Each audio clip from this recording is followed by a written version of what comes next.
¿Cómo están? Bendiciones a todos, que tengan un día maravilloso y lleno de la presencia de Dios. Vamos a comenzar nuestro devocional en 1 de Samuel, capítulo 20, versículo 24 al 34. La lectura la tendremos en la traducción lenguaje actual. Comencemos desde el versículo 24, que dice así: Entonces David fue a esconderse en el campo. Cuando empezó la fiesta de la luna nueva, el rey se sentó a comer junto a la pared como siempre lo hacía. Jonatán se sentó enfrente del rey y Abner se sentó a su lado. El lugar de David estaba vacío. Saúl no dijo nada ese día porque pensó, tal vez David no vino por no haber cumplido con los ritos para purificarse. Al día siguiente, que era el segundo día del mes, el lugar de David seguía vacío. Entonces Saúl le preguntó a su hijo Jonatán, ¿por qué David no vino a comer ni ayer ni hoy? Y Jonatán le respondió, David me rogó que le diera permiso de ir a Belén porque su hermano lo mandó a llamar. David va a presentar la ofrenda anual en Belén junto con su familia. Yo le di permiso, por eso no vino a comer contigo. Saúl se enfureció contra Jonatán y le gritó, hijo de mala madre, ya sabía que estabas del lado de David. Qué vergüenza para ti y para tu madre. Mientras David viva, no podrás llegar a ser rey, así que manda que me lo traigan porque está condenado a muerte. Pero Jonatán le respondió, ¿y por qué ha de morir? ¿Qué mal ha hecho? En vez de responderle, Saúl le arrojó su lanza con la intención de matarlo. Jonatán, por su parte, se levantó de la mesa y ya no participó en la comida del segundo día de la fiesta. Estaba furioso y triste de que su padre hubiera ofendido a David. Fue así como Jonatán se dio cuenta de que su padre quería matar a David. Hoy vamos a examinar algunas cosas que nos enseñan estos pasajes, y para esto vamos a detenernos a recordar un poco en qué consistía la fiesta de la luna nueva. Éxodo capítulo 19 versículo 10 nos habla de algo que debían de hacer los que previamente asistían a la fiesta, y era que tenían que estar ceremonialmente puros de acuerdo con la ley de Dios. En Levítico capítulo 15 y Números capítulo 19, ahí usted podrá ver que esta limpieza consistía en lavarse el cuerpo y las ropas antes de acercarse a Dios para ofrecer sacrificios, porque aunque esta ceremonia fuera una limpieza externa, era un símbolo del deseo interno de un corazón purificado y una correcta relación con Dios. Por lo menos era lo que se debía suponer de cada persona que lo hacía. Y como el festival de la luna nueva requería que se hiciera un sacrificio a Dios, todos los participantes debían de realizar esta ceremonia. Por esto es que en el versículo 26 se nos dice que Saúl pensó, tal vez David no vino por no haber cumplido con los ritos para purificarse. Conocer lo que era esta fiesta y entender en qué consistía realizar cada cosa antes de asistir me lleva a la comprensión del estado que debía estar la persona, no externamente, sino en su interior, porque como dije antes, el acto externo era muestra de un deseo interno de un corazón purificado para luego acercarse a Dios en una actitud y correcta relación hacia Él. Pero vemos que no siempre era así,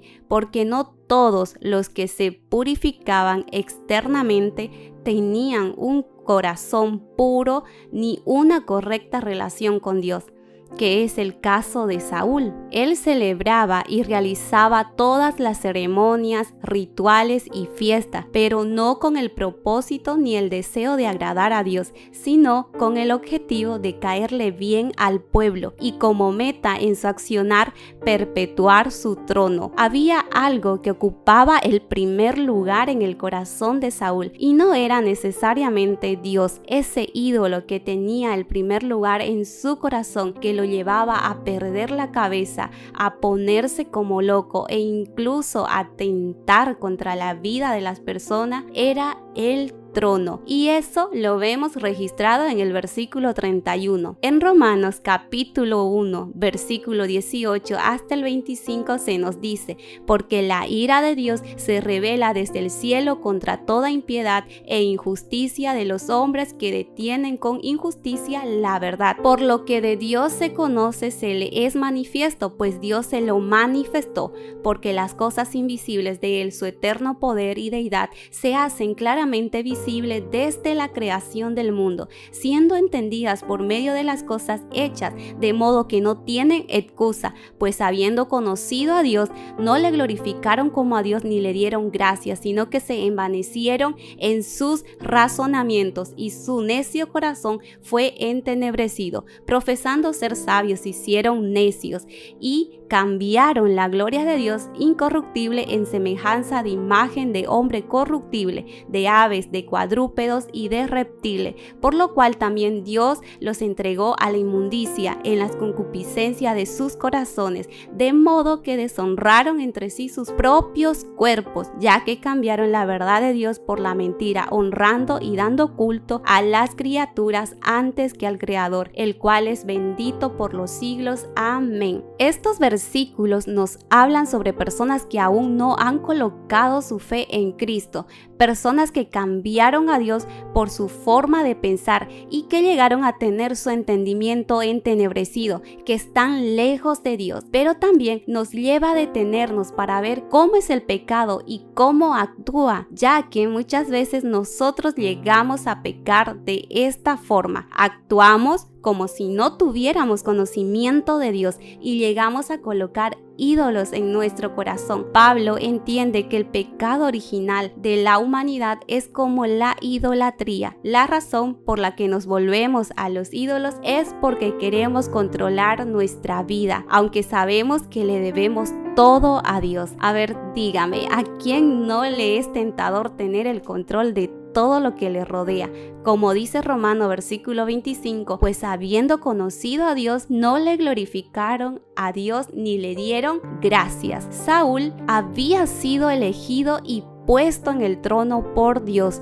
Él conocía a Dios y sabía de esto, pero él quería gobernar a su manera y tener el control de todo, sin la guía y dirección de Dios, quien era verdaderamente el Rey de Israel. Por esto y mucho más, Dios lo destituyó como rey a él y a su descendencia.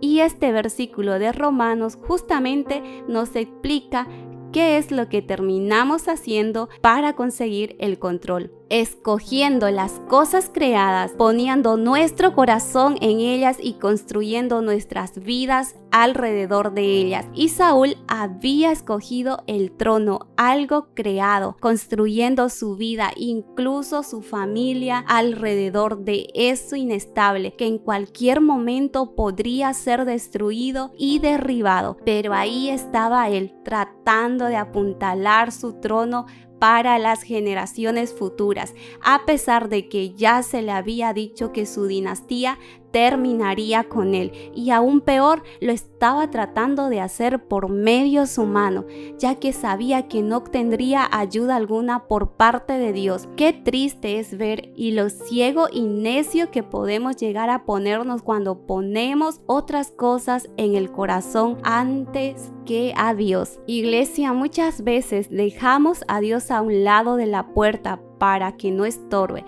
y cuando empezamos a adorar y a servir a las cosas creadas, paradójicamente las cosas creadas empiezan a gobernarnos. Una de esas cosas creadas pueden ser yo misma, porque sabe, no podemos eliminar a Dios sin crear un sustituto de Dios. La idolatría es sustituir a Dios por cualquier otra cosa, y existen dos resultados que puedo tener si permito los ídolos en mi vida. Estos resultados primeramente es que puedo vivir engañada, o sea, puedo caminar en mi vida cristiana pensando que mi opinión es más importante que lo que Dios tenga para decir. Pienso que puedo resolver las cosas sin su ayuda. Y lo segundo es que puedo vivir en esclavitud.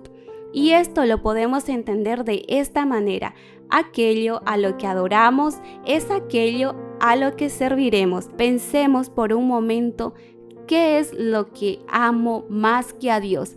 Pueden ser algunas cosas, personas, familia, el ministerio o yo misma. Ahora, ¿cómo nos purificamos? En Hebreos capítulo 10, versículos 10 y 22 dice: y en virtud de esta voluntad somos santificados mediante el sacrificio del cuerpo de Jesucristo ofrecido una vez y para siempre. Acerquémonos pues a Dios con corazón sincero y con la plena seguridad de que da la fe, interiormente purificados de una conciencia culpable y exteriormente lavados con agua pura. Hoy por hoy nuestros corazones se purifican por la fe en Dios a través de la muerte de Jesucristo a nuestro favor y también por leer y obedecer la palabra de Dios. Si hoy la palabra te está hablando, lo hace con la intención de purificarte. Seamos sensibles y escucha la voz de Dios. Y si ya encontraste el ídolo que estorba en tu comunión con Dios, no sigas haciendo una alianza con Él. Nuestra inclinación natural es poner algo, lo que sea, en el trono de nuestros corazones. Otra cosa que no sea Dios. Cuando tu corazón te incline a esto, para y recuerda que puedes acercarte a Dios con corazón sincero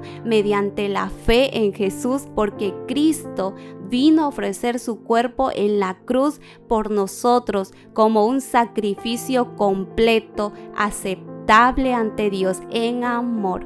Te invito a orar. Padre, te agradezco porque este día tu palabra es luz a mi corazón y me permite ver lo que aún falta por rendirte. Señor, hoy entiendo que un corazón que saca a Jesús del centro y del trono de su vida está inclinado a sus deseos engañosos y a la necedad que lo guía a su propia destrucción. Si he puesto cosas, ídolos y he estado construyendo mi vida alrededor de estos, ayúdame a identificarlos cuáles son. No quiero vivir engañada ni en esclavitud. Quiero confiar, adorarte y amarte más que a cualquier cosa. Purifícame en Jesús. Quiero seguirte en obediencia al gran amor que me mostraste en Cristo. En tu nombre, amén.